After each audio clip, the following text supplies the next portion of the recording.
인간은 누구나 고난의 강을 건너가 있습니다. 그런데 강을 건너는 방법은 세 가지가 있습니다. 첫째는 수영을 해서 헤엄쳐서 건너는 것입니다. 그 진액이 빠지고 힘이 들고 희생과 수고를 감내해야 됩니다. 또 다른 분은 보트를 타고 노를 저어가면서 건너는 분도 있어요. 물론 헤엄쳐 가는 것보다는 한결 쉽지만은 그러나 그것도 결코 쉬운 일이 아닙니다. 기운이 빠지게 되고 낭주에는 지쳐지게 돼요. 만약에 넓은 강이라면 더더욱 그렇습니다. 또 바람이 불거나 폭풍이 일어나면 노를 저어 가는 배는 위험할 수가 있어요. 그런데 마지막 세 번째는 이 모터보트를 타고 앵소리를 내면서 신바람 나게 강을 건너가는 사람이 있어요. 여러분 이것은 무슨 말인가 하면 오늘 우리가 이 고난의 강 건너가는 우리 신앙인들이 어떤 자세로 건너가야 되느냐 하는 것을 분명히 가르쳐 줍니다. 첫째는 헤엄쳐서 가는 사람이 있어요. 헤엄친다는 무슨 말인가 하면 자기의 노력과 수고로 자기의 지혜로 이 고난의 강을 건너가는 사람이 있어요. 그런데 그건 굉장히 힘이 듭니다. 왜? 결국은 계속 하다 보면 강이 들수록 지쳐지게 되고 기진하게 되면 강물에 빠지기 쉽지 않습니까? 그러니까 예수를 믿어도 이 고난의 강을 건너가면서 늘 괴로워하고 탄식하고 절망에 빠진 것. 왜? 헤엄쳐서 건너가기 때문에. 두 번째는 노를 저어 건너가는 분이 있습니다. 좀 낮긴 하지만은 그러나 노를 젓는 것도 수고가 따르게 되고 환경이 변하게 될 때는 위태롭기도 한 것이에요.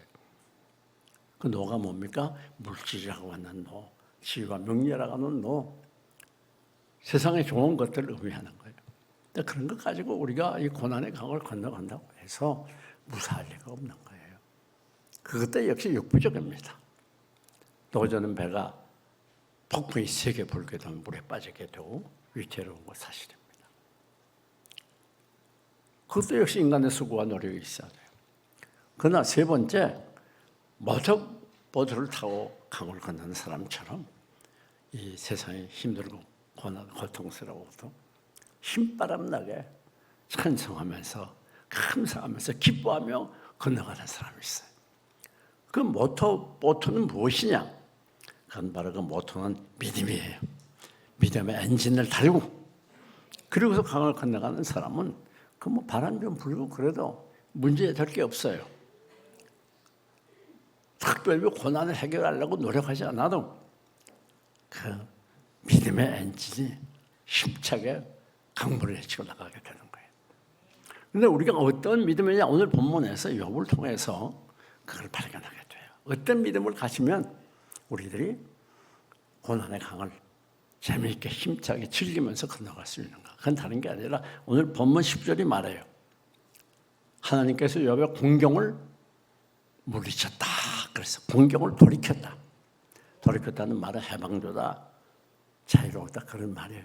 고난 속에서 문제와 아픔과 고통 속에서 완전히 자유롭게 되는 걸 말해요. 하나님은 우리에게 자유를 주시길 원해요. 우리가 고난 속에 매여서 괴로워하기를 원치 않아요. 여러분, 하나님께서는 여러분이 때로는 고난을 허락하지만은 그러나 그 고난을 뛰어넘고 승리하기를 바라고 그 고난 중에 여러분과 함께 하셔서 반드시 고난을 돌이켜줘요. 하나님은 그냥 곤경 중에 내버려 두는 하나님이 아닙니다. 때가 되면 반드시 그 곤경 가운데 여러분을 돌이켜주시고 회복시켜주시고 자유를 주시고 도와주시는 거예요. 그런데 우리가 그런 믿음을 가져야 돼요. 그 모터보트의 모터가 뭡니까? 그게 바로 하나님께서 내가 지금 당하는 어려운 일들, 환난 시련들이 비록 힘이 들고 어려워도 그러나 반드시 돌이켜주신다고 하는 그 믿음을 가지고 사는 것, 그게 바로 모터보트를 타는 거예요. 믿음의 모터를 타는 거예요. 여기 욥이라는 인물을 보게 되면 하나님을 잘 섬겼어요. 경건한 인물이었는데 그럼에도 불구하고 큰 시련을 당하잖아요.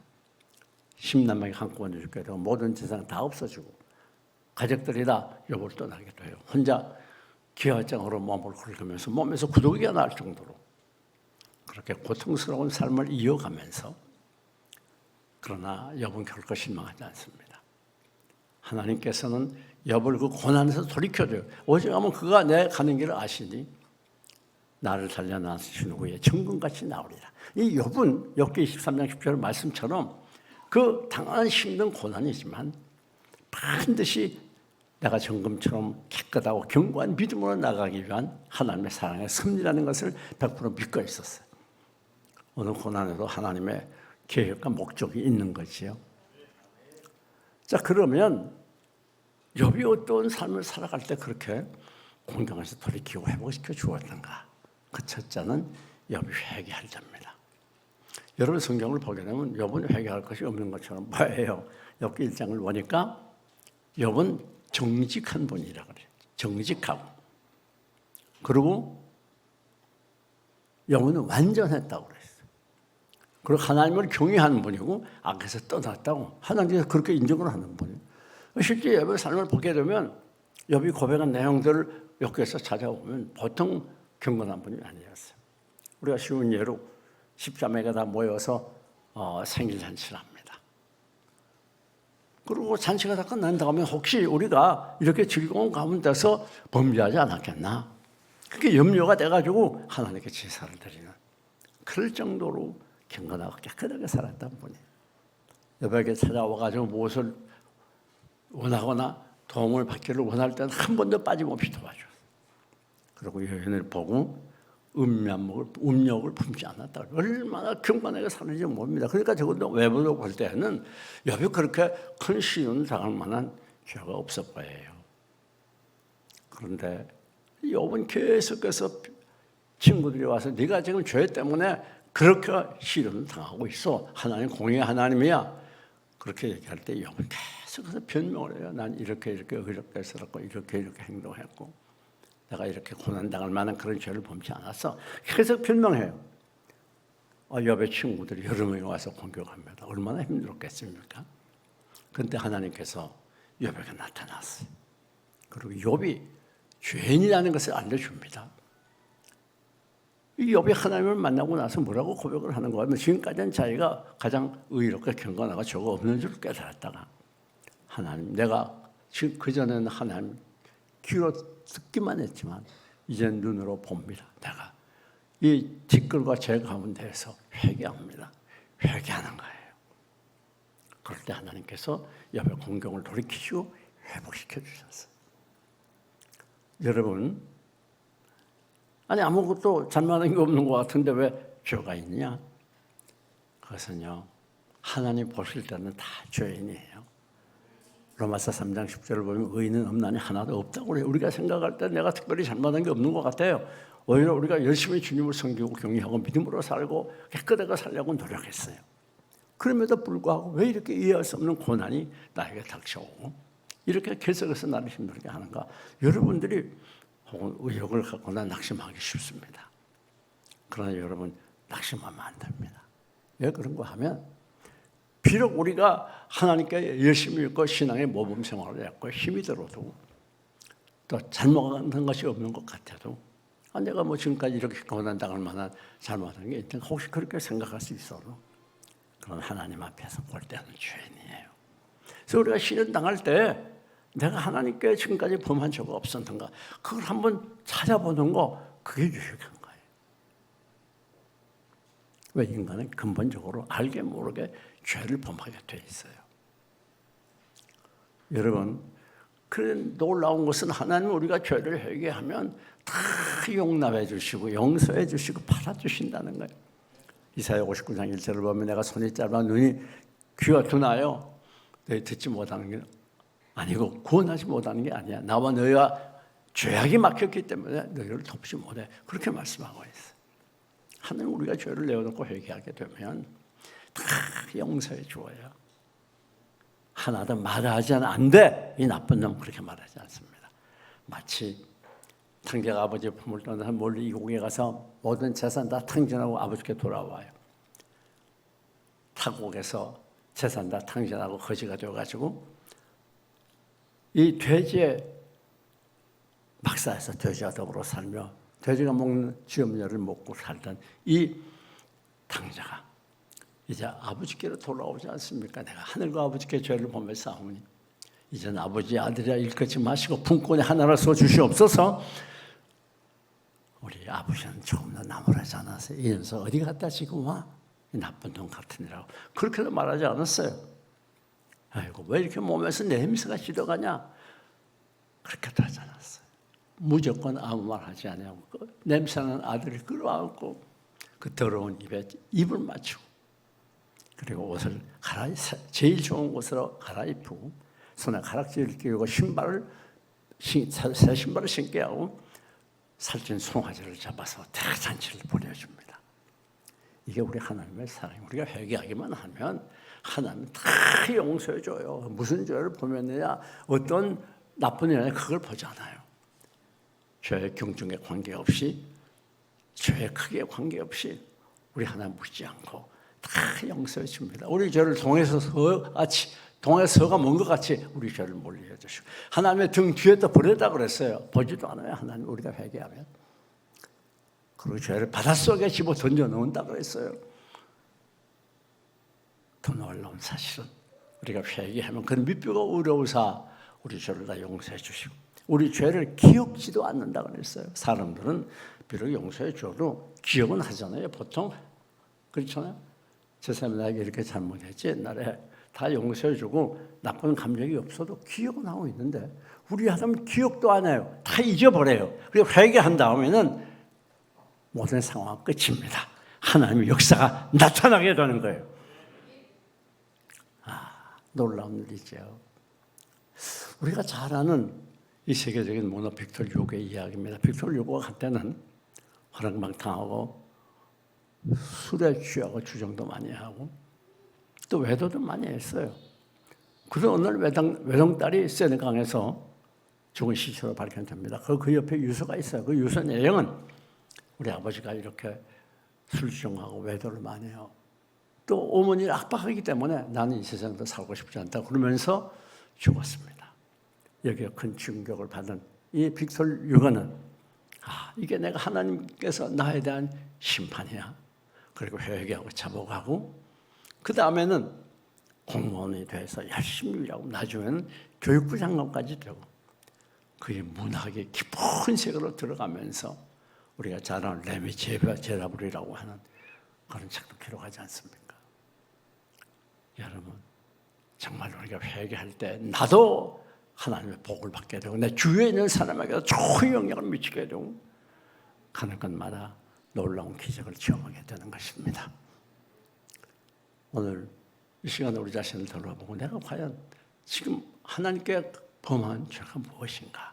내 자신 돌이켜보는 거 손해볼 거 없잖아요.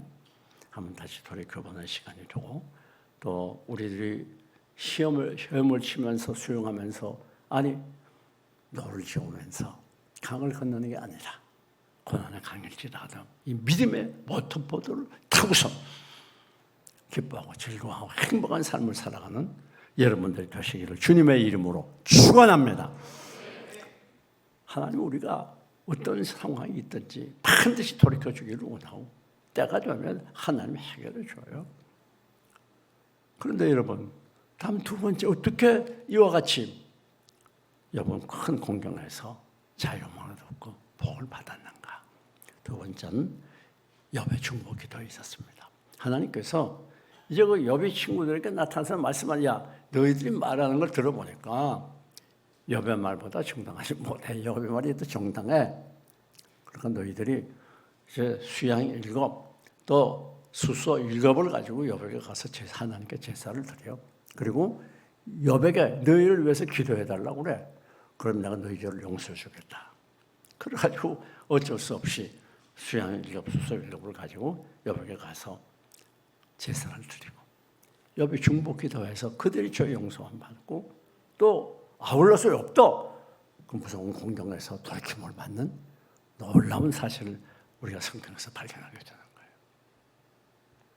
사랑하는 교회 여러분, 이 중복 기도라는 게 얼마나 막강한 힘이 있는지 모릅니다. 아브라함은 조카 롯이 소돔 고모라 살면서 불로 심판받는 소돔 고모라의 불심판 중에서 하나님께서 아브라함의 기도를 들어서 조카 롯을 기적적으로 구출해내지 않습니까? 이 중보기도가 얼마나 무서운지 몰라요. 그러니까 여러분들이 서로를 위해서 기도해 주는 게 얼마나 좋은지 몰라요. 그 힘이 있습니다. 능력이 있습니다. 반드시 하나님의 역사를 불러요. 어떻게 생각합니까? 여러분의 부모들이 참 남들처럼 돈 많고 지위가 있고 그래서 얼마나 좋을까 혹시 그렇게 생각하는 분이 있습니까? 그러나 정말 훌륭한 부모님은 누군가 자녀를 위해서 눈물로 기도해 주는 부모님, 그런 부모님을 모신 자녀는 가장 복받은 사람이에요. 배우자 간에도 마찬가지, 형제 간에도 이웃 간에도 마찬가지입니다.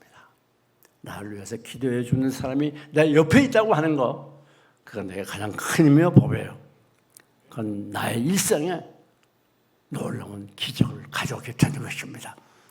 중보기도는 결코 헛된 대로 돌아가는 법이 없어요. 그래서 여러분들이 가정을 위해서, 이웃을 위해서, 자녀를 위해서 간절히 기도하면 그 자녀들은 부모님의 기도를 통해서 일생 다 가도록 축복의 소나기 싹을 걸어가게 되는 거예요.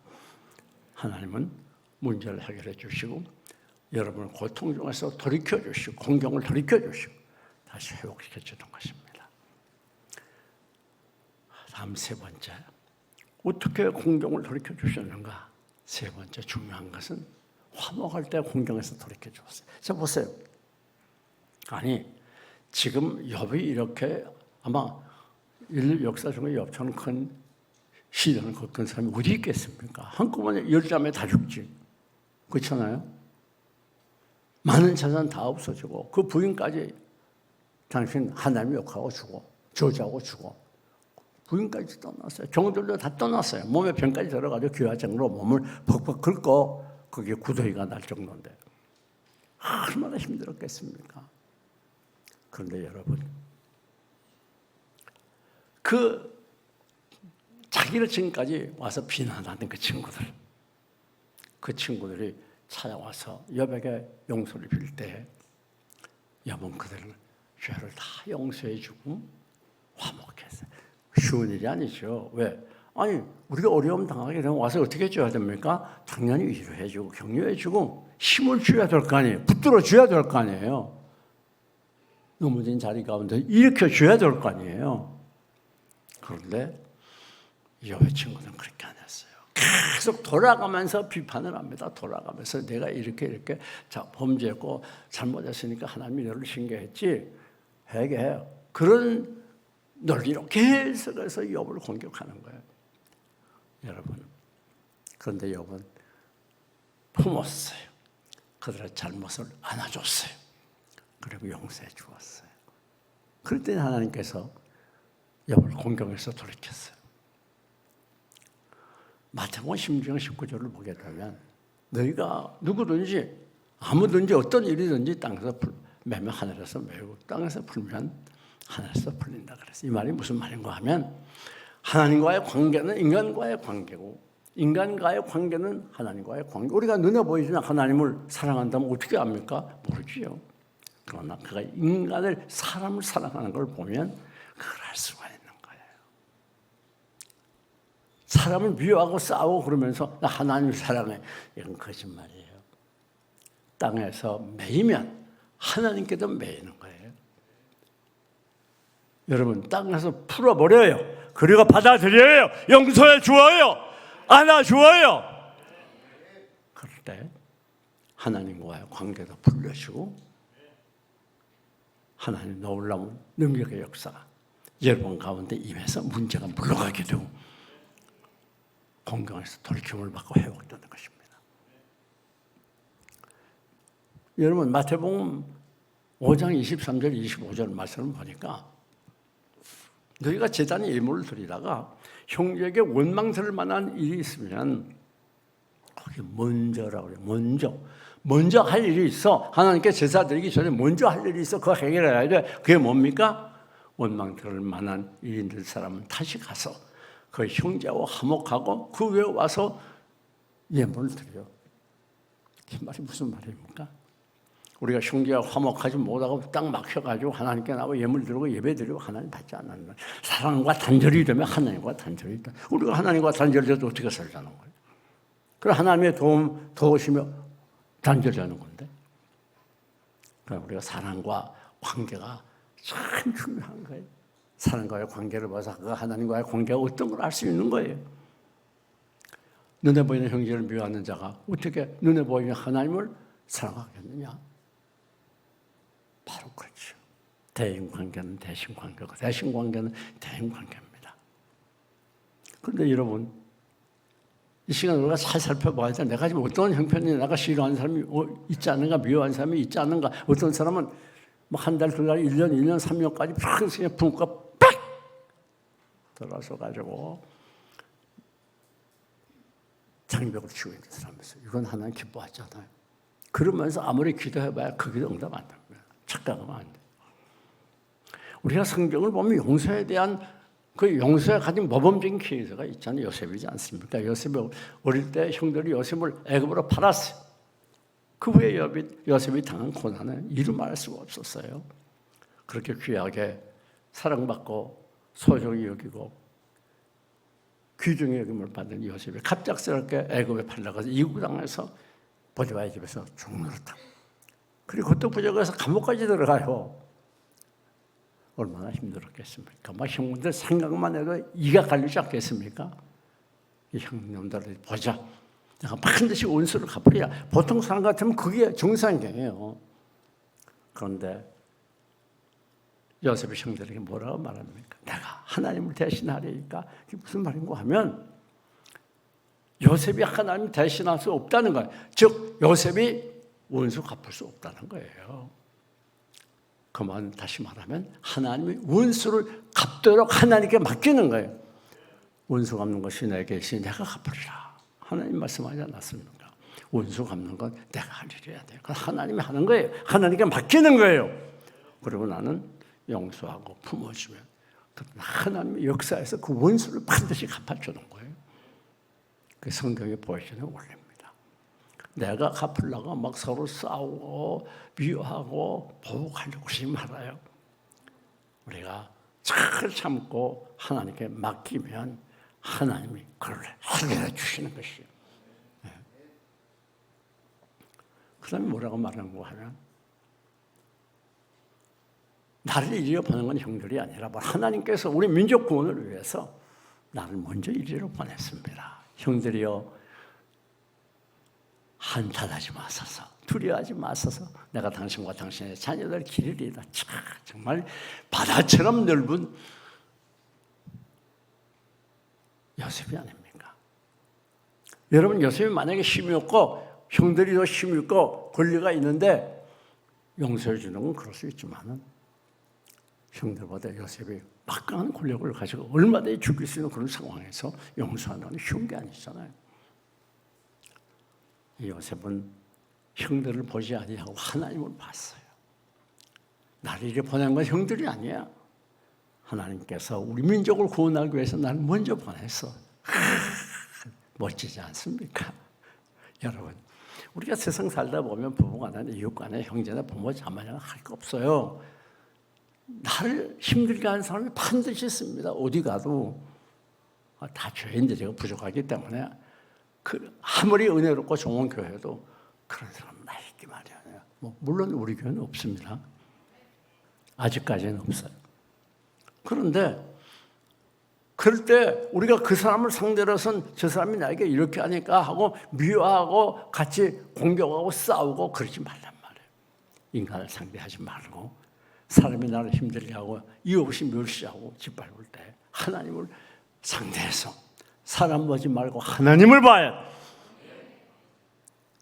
그리고 잘 참고 인내해야 됩니다. 그러면 하나님께서 그때 여러분의 공경을 돌이켜 주시고 여러분과 함께 하시고 문제를 해결해 주시고 회복시켜 주시는 거예요. 이게 신앙이에요. 내 배우자가 나 힘들게 한다고 해서 배우자 상대해서 싸우지 말아요. 내 자식이 내 부모가 이웃이 나를 힘들게 한다고 싸우지 말아요. 요즘 보게 되면 얼마나 이 세월이 세상이 강팍하고 살벌해졌는지 그냥 자식이 부모 죽이기도 하고 배우자가 배우자 죽이기도 하고 난 여자들이 다 좋아서 남자보다 좋아가지고 여자 많이 나라는 말을 많이 들었는데 딸 나라는 말을 많이 들었는데 보니까 요즘 그것도 아니더라고요. 딸이 엄마 죽인 경우도 있더라고요. 지금 아들이나 딸이나 가릴 거 없이 조심해야 돼. 에덴 동산이 왜 그렇게 그 에덴 동산에 평화를 얻는가? 바로 시어머니가 없어서. 여러분 우리가 조심해야 돼요. 요즘 한국 문화가 이 시어머니와 며느리 사이가 좋지 않은 경우가 많이 있습니다. 거기에 대한 참 웃지 못할 얘기들이 얼마나 많습니까? 요즘 시어머니에게 자기 집 출입문 남보도 알려주지 않는다잖아요. 그래서 며느리는 시자 들어가는 건 먹지 않는데 시금치 같은 거 안 먹는 거예요. 다 그리스도의 정신이 아닙니다. 오늘 우리들은 누구에게나 어떤 상황에도 막힌 담이 없이 다 열어놓고 용서해주고 하나되고 사랑으로 교제하고 갈 때 그때 하나님께서 여러분의 공경에서 돌이켜주시고 여러분의 문제를 해결해 주시고 다시 회복시켜 주신다는 걸 잊지 마시기 바랍니다. 우리 하나님 화목하는 걸 굉장히 좋아하세요. 우리를 화목제물로 세웠다 그랬어요. 예수님께서 이 땅에 오셔서 십자가에 죽은 건 뭔가 하면 하나님과 우리 사이가 원수되었는데 하나님과 우리 사이를 열어주시고 화목시키기 위해서 그래서 제물이 됐다는 거예요. 그 중보자라 그렇게 말하는 거예요. 화목제물이라. 뿐만 아닙니다. 마지막 하나님께서 여호와의 공경을 돌이켰던 이유는 예배 드릴 때 제사 드릴 때 공경을 돌이켜 주었어요. 하나님께서 명령하지 않아 가서 제사 드려. 그 제사 드리니까 여호와의 공경을 돌이켜 줘요. 여러분 우리가 하나님께 예배한다는 게 얼마나 중요한지 모릅니다. 하나님이 우리가 이 세상에서 할 수 있는 것 중에 가장 기본적이고 가장 중요하고 가장 하나님이 기뻐하는 게 예배예요. 우리가 힘들수록 어려울수록 아무리 가서 예배드리고 열심히 봉사해도 밤낮 이러니까 차버리자 그러고 멀리 하면 안 돼요. 그래서 주님께 더 가까이 그래서 예배를 더 가까이 더 열심히 하나님께 매달리게 될 때 하나님 여러분의 공경을 돌이켜 주시고 여러분을 새롭게 하시고 은혜와 축복을 날려주시는 것이 이 요즘에는 참 이상한 예배 방법이 생겨가지고 비대면 예배가 굉장히 유행입니다. 그래가지고 얼마나 편리합니까? 뭐 그렇게 주일 교회 나가서 가스비 없애고 수고하고 놀아가 그렇게 뭐야? 골치 아픈데 내가 이등 가서 예배 드리고 또 뭐 주일날 신경 쓸 게 뭐야? 어디 다른 데 가서 놀러 가서 피크닉 가서 거기서 비대면 예배 드리지. 그런 분들 혹시 계시다면 그러면 안 돼요. 그렇게 하면 나중에 그것도 못 드리게 돼요. 사람이 편리주의에 빠지다 보면 나중에는 그 가운데 파묻혀버려요. 신앙 다 잊어버려요. 성경은 모이기를 반대하는 어떤 사람과 같이 하지 말라 그랬어요. 성경은 모이라고 말해요. 여러분 예배를 몰려면 하나님 몰려하는 거고 예배를 소중히 여기면 하나님 소중히 여기는 것이고 예배 제일주의로 사는 것, 제일주의로 사는 것은 하나님 제일주의로 살아가는 거예요. 예배 소홀히 하면 하나님 소홀히 하는 겁니다. 이 사실 잊지 마세요. 이 필라델피아에 백만장자인 스티븐 그레이라는 분이 있었습니다. 이분은 어느 날 직원들에게 말해요. 오늘 이 선박이 입항하게 되는데 그날이 토요일 날입니다. 내일은 그 선박에 짐을 내려야 되니까 다 나오세요. 그러니까 어떤 청년이 창밖으로 올라와서 말합니다. 죄송하지만 나는 내일은 나올 수 없습니다. 내일은 주일이기 때문에 못 나옵니다. 그래? 그럼 너 저 경례가에 가서 지금까지 일하는 금요를 받아가. 난 더 이상 자네하고는 일할 수 없네. 예, 넘어가 계시지만은 주일이기 때문에 저는 못 나옵니다. 죄송합니다. 그리고 돌아갔어요. 그런데 3주간을 필라델피아 땅을 발바닥에 닳도록 돌아다녔지만은 잡을 얻지 못했어요.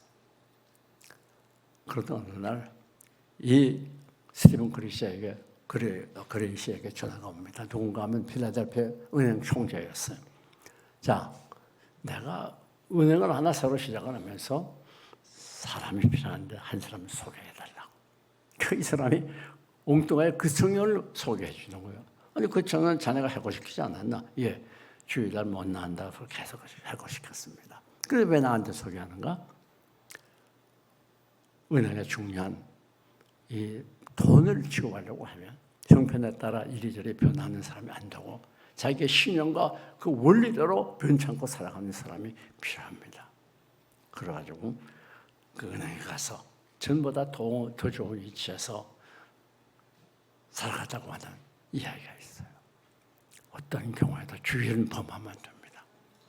어떤 상황에도 어떤 악조건에도 주의를 기억하여 안식일을 기억하여 거룩하게 지켜가는 제 사계명의 말씀을 어기지 말고 우리가 열심히 나와서 하나님께 예배하고 찬양할 때 여러분의 공경을 돌이켜 주시는 것이 여러분 말씀을 정리합니다. 어떻게 고난의 강을 건너가기를 원합니까? 시험쳐서 고통과 괴로움 속에서 수고의 수고를 더하면서 힘들게 건너가지 마시고 또한 너를 줘가면서 위험을 무릅쓰고 건너가지 말고 우리는 우리의 이 공경을 돌이켜주시고 회복시켜 주시는 믿음의 모터보트를 타고서 오늘도 내일도 승리하기를 바랍니다. 어떻게 할 수 있는가? 첫째는 우리가 아무리 잘못하고 없고 하나님께 견고히 섬기는 것 같았지만 그래도 내가 죄가 없는가? 그걸 내어놓고 하나님께 회개하고 그리고 이를 위해서 나를 위해 기도해준 중보자들을 통한 기도를 통해서 더 나아가서 어느 누구나 막힌 것이 없는 서로 사랑하고 화목하고 하나 된 삶을 통해서 더 나아가서 하나님께서 우리에게 명령한 예배 생활에 더 철저하게 더 소중하게 여기고 예배에 생명을 걸는 귀한 하나님의 사람들이 돼서 이 어려운 현실의 강, 고난의 강을 넉넉히 승리하는 그리고 기쁘고 행복한 행하가 되시기를 주님의 이름으로 축원합니다. 축원합니다.